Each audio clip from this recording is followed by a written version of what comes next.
நீங்கள் பார்த்து கொண்டிருப்பது உங்கள் ஜாஷுவா டிவி. சகல ஜனங்களுக்கும் நற்செய்தி.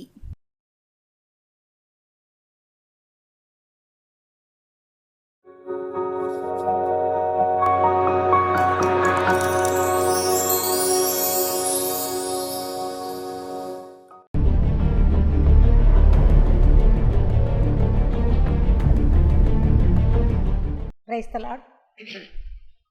சிலுவைநாதர் இயேசு கிறிஸ்துவின் நாமத்தினாலே உங்கள் அனைவருக்கும் அன்பின் வணக்கத்தையும் வாழ்த்துதலை நான் தெரிவித்துக் கொள்கிறேன்.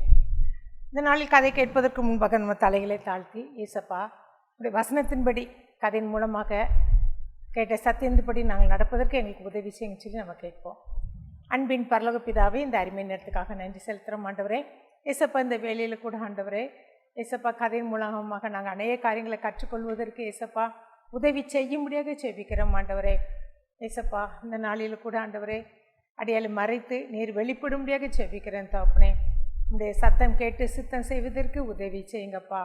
ஆசீர்வதியும் வழிநடத்த இயேசு மூலம் ஜெபிக்கிறோம் நல்ல பிதாவே, ஆமென். எப்போ பார்த்தாலும் அதை செய் இதை செய், ஒரு நேரம் என்னை நிம்மதியாக இருக்க விடுறாங்களா? டார்ச்சர் பயங்கர தொல்லையாக இருக்குது. இந்த வீட்டை விட்டு எப்போ தான் வெளியில் போகணுமோ தெரியலையே அப்படின்னு சொல்லி ஒரு வாலிப மகன் தன் தகப்பனை குறித்து அதிகமாக பாரத்தோடு, ஏன் தான் நான் அந்த வீட்டில் வந்து பிறந்தனோ, எப்போ பார்த்தாலும் அதை செய் இதை செய், அதை செய்யாத இதை செய்யாத அப்படின்னு சொல்லி தொல்லை கொடுத்துக்கிட்டே இருக்கிறாங்க, டார்ச்சர் பண்ணிக்கொண்டே இருக்கிறாங்க அப்படின்னு சொல்லிட்டு அந்த அருமையான வாலிப மகன் நினைச்சுதாரு சொல்லி கொண்டிருந்தார். இது ஒரு வாலிப மகன் வந்து அவங்க அப்பா வந்து அவனத்தில் அடிக்கடி என்ன சொல்லுவாங்க, ஏதாவது கீழே பெண்ணு விழுந்துச்சுன்னா இந்த பெண் எடுத்து மேலே வைடா அப்படின்னு சொல்லுவாங்க. அதே போல் பெட்டு சரியில்லைன்னா அந்த பெட்டை சரி செய்து போட்டுடா அப்படின்னு சொல்லி சொல்லுவாங்க. எப்போ பார்த்தாலும் வெளியில் போகும்போது ஃபேனை ரூமை விட்டு வெளியில் வரும்போது கூட ரூம்குள்ளே இருக்கும்போது ஃபேன் போட்டுக்கிட்டு இருப்பான், வெளியேறும்போது ஃபேன் ஆஃப் பண்ணாமல் வந்துடுவான்.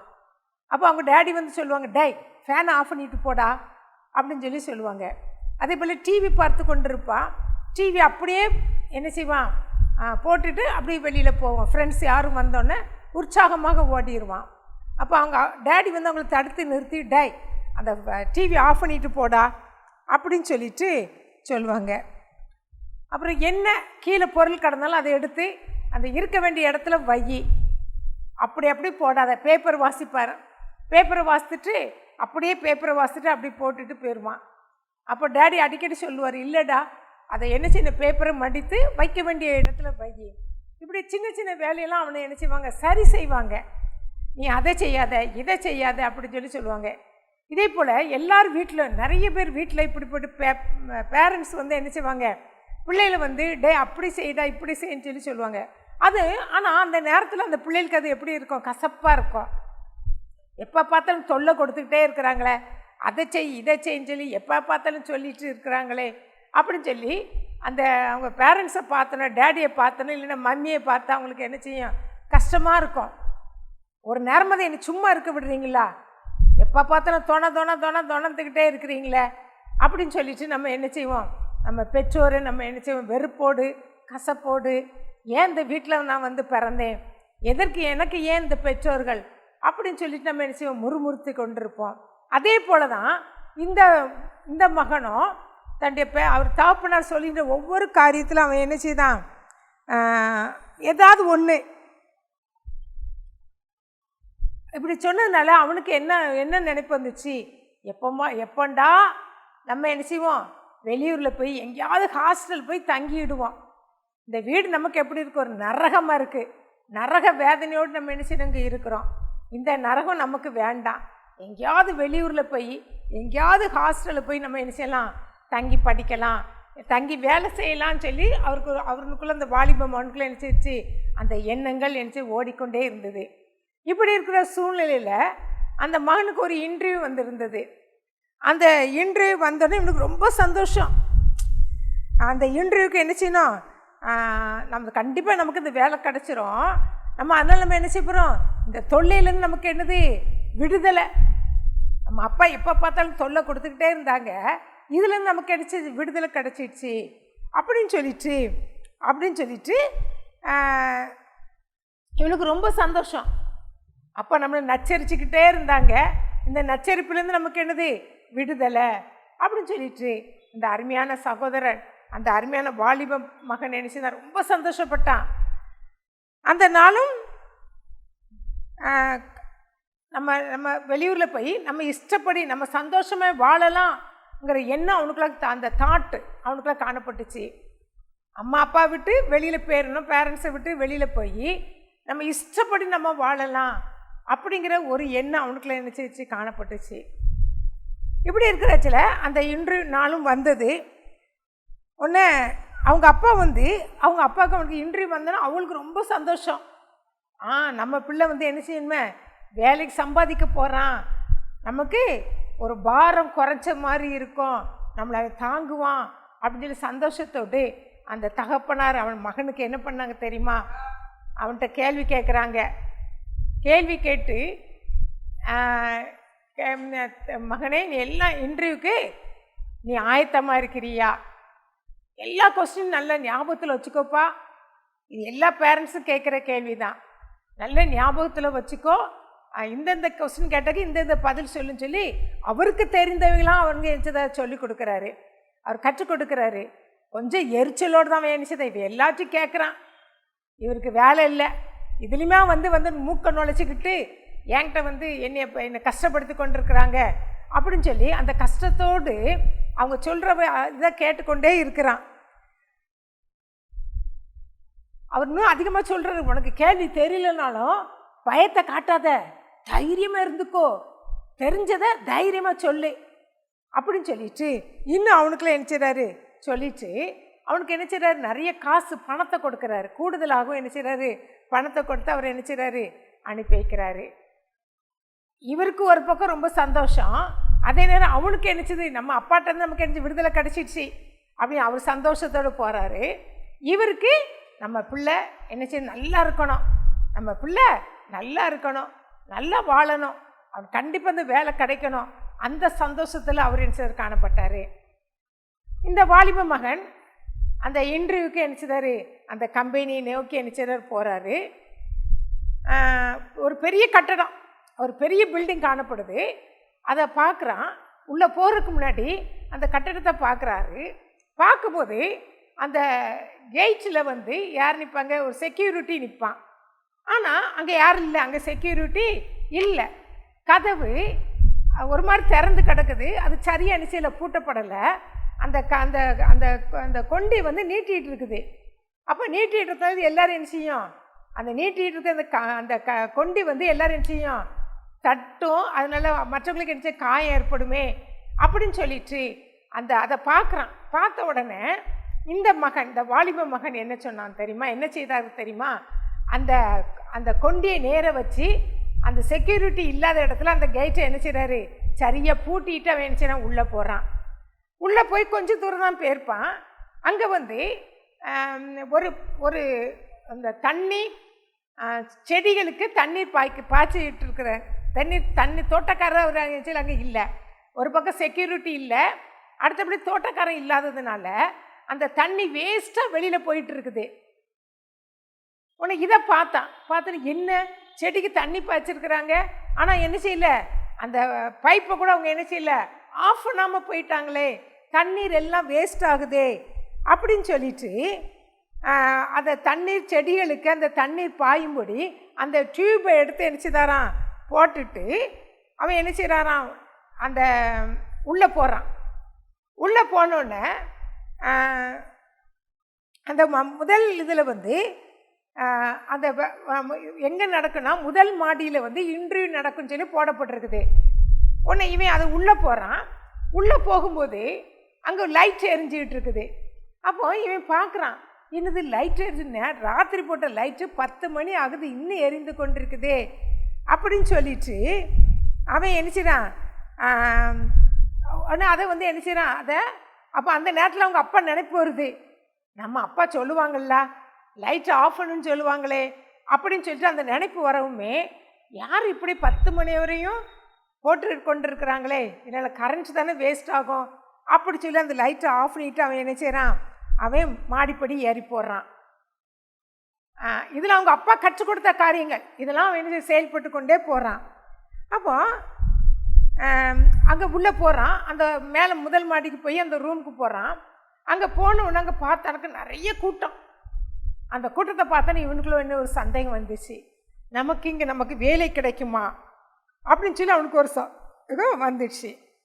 அப்போ அந்த அறையில் நுழையிறதுக்கு முன்னாடி, அந்த ரூம்குள்ளே நுழையிறதுக்கு முன்னாடி அந்த கீழே மிதியடி போட்டிருக்குறாங்க. அந்த மிதியடியை பார்க்குறான், அதில் வந்து வெல்கம் சொல்லி போட்டிருக்குது.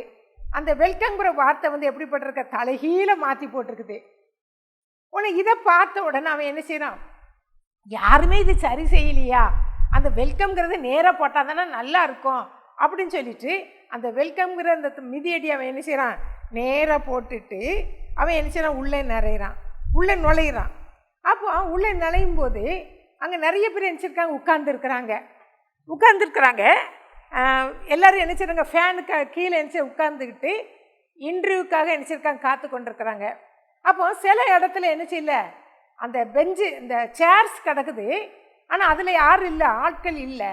ஆனால் வேஸ்ட்டாக என்ன செய்யுது, ஃபேன் ஓடிக்கிட்டு இருக்குது. இதை பார்த்தது மகன் அவன் என்ன சொல்கிறான், அவனுக்கு ரொம்ப கஷ்டமாக இருக்குது. இன்னும் ஃபேன் அதில் ஆளே இல்லை, ஏன் ஃபேன் ஓடிட்டு இருக்குன்னு சொல்லிட்டு அந்த சுவிட்சை தேடி போய் என்ன செய்கிறான், அந்த ஃபேன் சுவிட்சை தேடி போய் அதையும் ஆஃப் பண்ணுறான். ஆஃப் பண்ணிவிட்டு தான் இருக்க வேண்டிய இடத்துல வந்து என்ன செய்கிறான், உட்காடுறான். அப்போது ஒவ்வொருவராக என்ன செய்கிறாங்க, அழைக்கப்படுறாங்க, ஒவ்வொருத்தராக கூப்பிட்டுட்டு ஆனால் அவங்க என்ன செய்யல, மறுபடியும் திரும்பி இந்த இடத்துக்கு வரல. இன்டர்வியூ கேட்டுட்டு அவங்கள இன்னொரு பக்கமாக என்ன செய்கிறாங்க, அனுப்பி விட்டுட்டே இருக்கிறாங்க. அப்போ இவனுக்கு கொஞ்சம் கஷ்டமாக இருக்குது. ஏன்னா அந்த இன்டர்வியூக்கு போனவங்க மறுபடியும் இந்த வழியாக வந்தால் நம்ம கேட்கலாமே, என்ன கொஸ்டின் கேட்டாங்க அப்படின்னு சொல்லி கேட்கலாமே அப்படின்னு சொல்லிட்டு அவருக்குள்ளே வந்து என்ன செய்ச்சு, யாருக்கு என்ன கொஸ்டின் கேட்டாங்க தெரியாது அப்படின்னு சொல்லி அந்த கொஸ்டினோடு அவன் வச்சு உட்கார்ந்துட்டு இருக்கிறான். இப்படி இருக்கும்போது இவனுடைய முறை வந்தது. இவனுடைய டைம் வந்த உடனே இவனை கூப்பிட்டோன்னா உள்ளே போகிறான். உள்ளே போனோன்னா இன்டர்வியூக்காக தண்டிய ஆயத்தமாக வைத்திருந்த அவ்வளோ சர்டிஃபிகேட்டையும் என்ன செய்கிறான், கொண்டு போய் அவங்ககிட்ட கொடுக்குறான். இன்டர்வியூ கேட்பதற்காக அமர்ந்திருக்கின்ற அவர்கள் முன்பாக தன்னுடைய அந்த சர்டிஃபிகேட் எல்லாத்தையும் அவன் என்ன செய்கிறான், கொடுக்குறான். அப்போ கொடுத்த உடனே அவங்க சொல்கிறாங்க, நீங்கள் எப்போது வேலையில் அமரப் போகிறீர்கள், எப்போது ஜாயின் பண்ண போகிறீங்க வேலையில் அப்படின்னு சொல்லி அவனை பற்றி என்ன செய்கிறாங்க. அவனுக்கு ஒன்றுமே புரியல. நிறைய அதிகாரிகள் உட்கார்ந்துக்கிறாங்க, அவனை டெஸ்ட் பண்ணுறதுக்காக, அவனை கேள்வி கேட்பதற்காக, அவனை இன்டர்வியூ பண்ணுறதுக்காக நிறைய பேர் என்ன செய்யிருக்காங்க, உட்கார்ந்துட்டு இருக்காங்க. ஆனால் அவன்கிட்ட என்ன செய்யலை, கேள்வியே கேட்கலன்னு இவனுக்கு ரொம்ப புதிதாக இருக்குது. உடனே அவங்ககிட்ட கேட்குறாங்க, என்ன எனக்கு எந்த கொஸ்டினும் கேட்கலையே, நீங்கள் கேட்காமலே எனக்கு அப்பாயின்மெண்ட் ஆர்டர் கொடுக்குறீங்களே, என்ன காரணம் அப்படின்னு சொல்லி கேட்குறாரு. அப்போ கேட்ட உடனே அதுலேருந்து ஒரு அதிகாரி அவர் என்ன செய்கிறாரு, எழும்பி சொல்கிறாரு, ஏன் உங்ககிட்ட வந்து என்ன இல்லை நாங்கள் கேள்வி கேட்கலன்னா, நாங்கள் வந்து ஒரு டெஸ்ட் வச்சுருந்தோம்.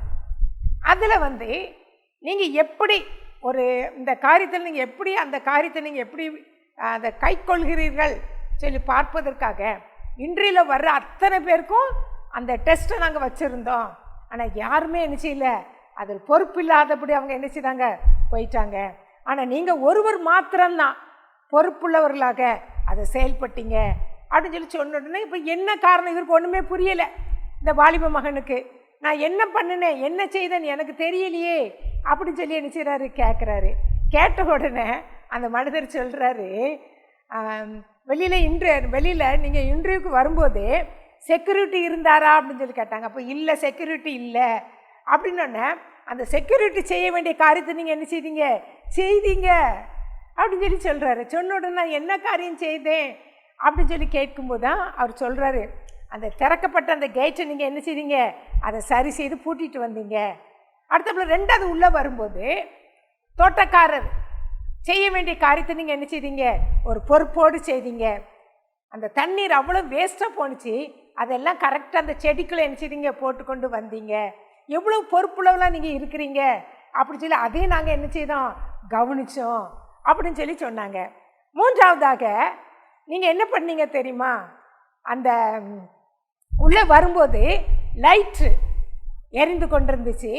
அந்த லைட்டை கூட அது வேஸ்ட். அப்போ நீங்கள் எவ்வளோ பொறுப்பாக இருக்கிறீங்க, அதனால் கரண்ட் பில் எவ்வளோ ஆகும். அப்போ நீங்கள் எங்களுடைய ஆஃபீஸ்க்கு நீங்கள் வந்த நீங்கள் வேலையில் இருந்தால் இதிலெல்லாம் எல்லா காரியத்தையும் நீங்கள் பொறுப்போடு செய்வீங்க அப்படின்னு சொல்லிவிட்டு அந்த லைட்டை நீங்கள் கூட என்ன செய்வீங்க, ஆஃப் பண்ணிட்டு போனீங்க. அது மாத்திரமல்ல, ரூமுக்கு முன்னாடி கடந்த அந்த வெல்கம் போர்டை கூட நீங்கள் என்ன பண்ணீங்க, அது நாங்கள் தான் தவறுதலாக என்ன செய்தோம், வைத்தோம். யார் நாங்கள் டெஸ்ட் பண்ணுறதுக்கு அது வைத்தோம். நீங்கள் அதை மாத்திரம் தான் என்ன பண்ணீங்க, அதை சரியாக அந்த வெல்கம் சொல்லி என்ன செய்தாங்க, சரியாக வைத்தீங்க. அதே போல் ஃபேன் வேஸ்ட்டாக ஓடிட்டு இருந்துச்சு, அதை கூட நீங்கள் தான் என்ன செய்தீங்க, அதை சரியாக அந்த ஃபேன் சுவிட்சை நீங்கள் என்ன செய்தீங்க, ஆஃப் பண்ணீங்க அப்படின்னு சொல்லிட்டு நாங்கள் இது எல்லாத்தையும் நீங்கள் என்ன செய்யலை, பார்த்து கொண்டே இருந்தோம். ஆனால் யாருமே இங்கே இன்றைக்கு வந்து அத்தனை பேர் யாருமே சரி செய்யலை. கேட்டை சரி பண்ணலை, அந்த டியூப்பை, அந்த லைட், அந்த தண்ணீர் பாய்ச்சி அந்த தண்ணி இது கூட அவங்க என்ன செய்யலை, சரி செய்யவில்லை. வீணாக வேஸ்ட்டாக ஓடி தண்ணீரை கூட யாரும் சரி செய்யலை. அப்புறம் லைட்டு அணைக்கவில்லை யாருமே. அந்த அந்த மிதியடி கூட அவங்க என்ன செய்யலை, சரியாக போடலை. அப்புறம் வந்து மின் விசிறியை ஃபேனை கூட என்ன செய்யலை, அணைக்கலை. ஆனால் நீங்கள் ஒருத்தர் மாத்திரம் அத்தனையும் செய்து விட்டு நீங்கள் வந்திருக்கிறீங்க, இந்த வேலை கண்டிப்பாக என்னது உங்களுக்கு தான் அப்படி சொன்னா அவருக்கு பயங்கர சந்தோஷம். அந்த வாலிப மகனுக்கு உன்னை தன்னுடைய தகப்பனை நினைச்சான், நினச்சி பார்க்குறான், தகப்பனை நினச்சி பார்க்குறான். அப்பா சொன்ன அறிவுரைகள், அப்பா சொன்ன அட்வைஸ்லாம் அந்த நேரத்தில் எனக்கு என்ன வந்துச்சு, ஒரு எரிச்சல், ஒரு கோபம், வெறுப்பு. ஏன் நான் இந்த வீட்டுக்கு நான் ஏன் பிறந்தேன் அப்படி சொல்லிட்டு நான் வெறுப்போடு காணப்பட்டேன். இப்போது அந்த அப்படி அந்த அந்த எரிச்சல், ஆனால் அதுதான் இன்றைக்கு எனக்கு என்ன செய்துக்கு வேலை கொடுத்துருக்குது அப்படின்னு சொல்லிட்டு இப்போது எனக்கு என்ன சொல்லி எங்கள் அப்பா குறித்து எந்த கோபமும் கிடையாது, எந்த எரிச்சலும் கிடையாது. எப்போ எங்கள் அப்பாவை நான் பார்க்க போவேன். இந்த அறிவுரைகள், அந்த அறிவுரை வந்து என்ன, நான் அதை ஏற்றுக்கொண்டு சரி செய்ததுனால இன்றைக்கு எனக்கு இந்த வேலை என்ன செய்ததுக்கு கிடச்சிருக்குது அப்படி சொல்லி சந்தோஷமாக தன் தகப்பனார் இடத்துல போய் என்ன செய்தான், நடந்த காரியங்கள் எல்லாவற்றையும் என்ன செய்தான் சொன்னார். சொன்ன தகப்பனும் மகன் என்ன செய்தாங்க, அதிகமாக என்ன செய்தாங்க, சந்தோஷப்பட்டு அந்த வேலைக்கு ஆர்டர் வாங்கி அந்த வேலையில் என்ன செய்த ஒரு பொறுப்புள்ள மகனாக என்ன செய்தான் வாழ்ந்து வந்தான். பாருங்க, ஒரு வசனம் சொல்லுது,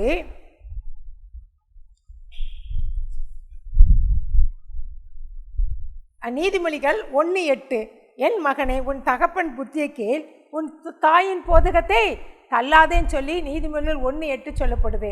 ஆனால் இன்றைக்கு நாம் என்ன செய்கிறோம், தகப்பன் புத்தியை நம்ம என்ன செய்ய மாட்டோம், கேட்க மாட்டோம். தாயின் போதகத்தை நம்ம என்ன செய்ய மாட்டோம், தள்ளிடுவோம். அதை அசட்டையாக நினைப்போம்.